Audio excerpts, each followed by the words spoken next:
What are your strengths and weaknesses?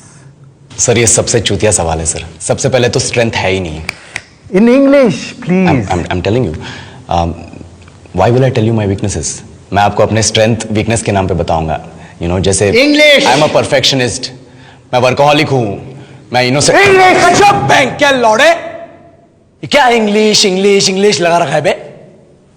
4 साल का था मैं जब मेरे पापा जबलपुर में किसी हलवाई के यहां काम करते थे। खुद तो कभी स्कूल गए नहीं, इसलिए अपनी गांड घिस घिस के मुझको स्कूल में भर्ती करवाया। अब कहने के लिए तो वो इंग्लिश मीडियम स्कूल था, लेकिन साले हमारे टीचर लोग खुद हिंदी में बात करते थे। हमारे स्कूल के लड़के एक दूसरे से यो व्हाट्स अप डॉग ऐसे बात नहीं करते हैं। क्या भौंक रहा है तेरा लंडा आजकल है? ऐसे गले मिलते हैं। किसी तरह रट्टा मार मार के 10th तक पहुंचे तो पता चला कि जिंदगी में सफल होने के लिए एक ही तरीका है और वो है इंजीनियरिंग। सब यही कहते थे। माँ बाप, टीचर लोग, गली का वॉचमैन भी हमसे पूछता था, और भैया कैसी चल रही है आपकी तैयारी? भग बेंचो, तुमको क्या करना है? इसलिए हमारे स्कूल के बच्चे हम सब पहुंच गए बकरों की तरह। मैं IIT, मैं NIT। अरे जिस बच्चे ने अपने बाप को जलेबी तलते देखा है वो तो यही सोचेगा ना कि जिंदगी में पैसा ही सब कुछ है।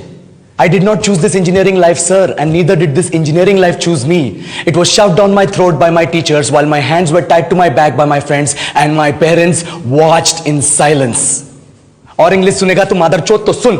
10th के बाद 2 साल लग गए इस कॉलेज में घुसने के लिए, कोचिंग में निकाल दिए। ना कुछ खेले ना कुछ सीखे, और 2 साल बाद जब यहां पहुंचे तो पता चला कि बड़े शहरों के कॉन्वेंट स्कूल के पढ़े बच्चे जब अंग्रेजी में बात करते हैं तो मरे हुए फूल भी खिल उठते हैं। आहा, हवा में ऑक्सीजन की मात्रा बढ़ जाती है इनकी अंग्रेजी सुन के। और पूरे कॉलेज की लड़कियां इन इंग्लिश स्पीकिंग लड़कों को अपना जीवन साथी.com मान चुकी है। तुझे क्या लगता है? मुझे कभी लगा नहीं कि मैं अपनी अंग्रेजी पे काम करूं, अपने पर्सनालिटी पे काम करूं। बहुत लगा। ये चूतिया इंडस वैली सिविलाइजेशन का जो एजुकेशन सिस्टम बिठा के रखे हो, जिसमें हर साल में 10 सब्जेक्ट, हर सब्जेक्ट में theory, practical, viva, lab work, external, internal, majors, minors, assignment, project, thesis, गांड मार के रख लिया हमारी।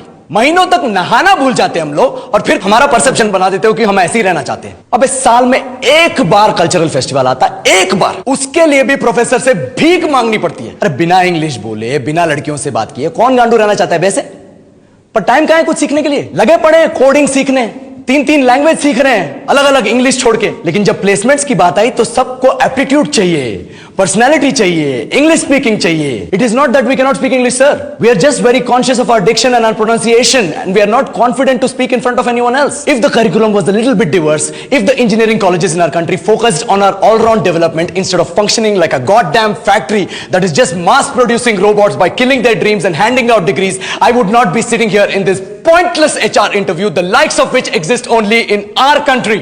ये लो सर, बोल दिया मैंने 4 और लाइन अंग्रेजी में। अब बताइए, क्या मैं आपके मल्टीनेशनल कंपनी के लायक हूं? Do I have the potential to be a slave of your esteemed organization?